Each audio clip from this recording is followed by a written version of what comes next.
வேடன் வேடன் யாருந்த வேடன், நீ பாணன் அல்ல பறையன் அல்ல, நீ தம்புரான் என்றால் எனக்கு ஒரு மயிரும் அல்ல அப்படின்னு இவர் எழுதின பாடல் வரியில இடம் பெற்றிருக்கு. இது மிகப்பெரிய ஒரு சர்ச்சையாகி இவரை கைது பண்ணி ஜெயிலில் அடைக்கிற அளவுக்கு ஆயிடுது. இதுல கோபம் எழுந்து பல பேர் என்ன பண்ணிடுறாங்க, இவர் மேல பொய் வழக்க போட்டு இவர் வீட்டில இருந்து கஞ்சா எடுத்தோம் அப்படின்னு சொல்லிட்டு இவர் அரெஸ்ட் பண்ணி வச்சிடறாங்க. சரி, இதெல்லாம் இருக்கட்டும். இவர் யாரு அப்படின்றத பார்த்துட்டு வந்துருவோம்.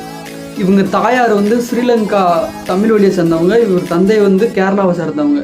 இவங்க 2 பேருமே காதல் திருமணம் பண்ணி கல்யாணம் பண்ணிக்கிறாங்க. அதுக்கப்புறமேட்டுக்கு இவர் பிறந்தவர் தான் வேடன். இவரோட பாடல் வரிகள் எல்லாமே புரட்சி தீய பற்ற வைக்கிற மாதிரி தான் இருக்கும். இவ்வளோ பெரிய ப்ராப்ளத்தை சிம்பிளாக கூலாக ஃபேஸ் பண்ணிட்டு ஸ்டேஜில் ஒரு மூமெண்ட்டை போட்டிருப்பாரு. வேற லெவலில் மூமெண்ட்டை போட்டிருப்பாரு.